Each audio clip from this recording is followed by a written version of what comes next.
Back and new at 10, an arrest by Manitou Springs police in connection to two separate threats that closed Manitou Springs schools last month.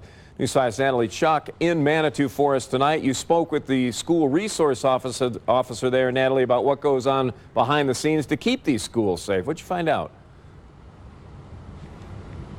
Right, Rob. Well, police say they began investigating the first threat back in December, and then another one came in earlier this week. But the school resource officer says, luckily, she believes kids these days are more willing to come forward with information than ever before.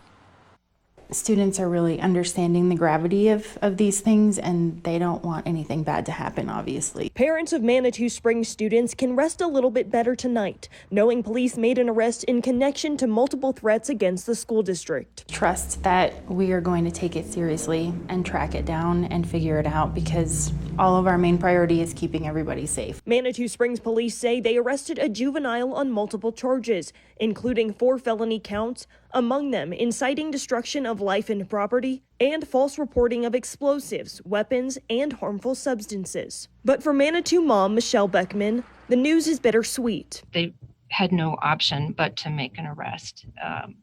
You know, it's a very serious crime, but it is sad. I mean, I don't know who this child is, but it is a child, and it's somebody who's struggling. She knows school threats are just a reality for kids this day and age. Unfortunately, my kids have been doing active shooter drills since kindergarten. You know, you hear about things happening all over the country, and you never want it to be in your own neighborhood, so it's definitely scary. What I've heard is that this year has been challenging for students to come back after being in quarantine. And police say one of the biggest ways to help protect our students starts at home with the parents. Just have open conversations with your kid.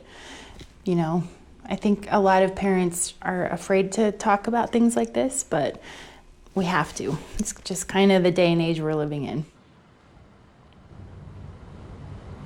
And one point Beckman really wanted to make is that she believes the kids making these threats are in need of help and resources. And she says hopefully one day schools will be able to recognize the signs of a student suffering from a mental crisis before others are harmed. Reporting in Manitou Springs, Natalie Chuck, News 5.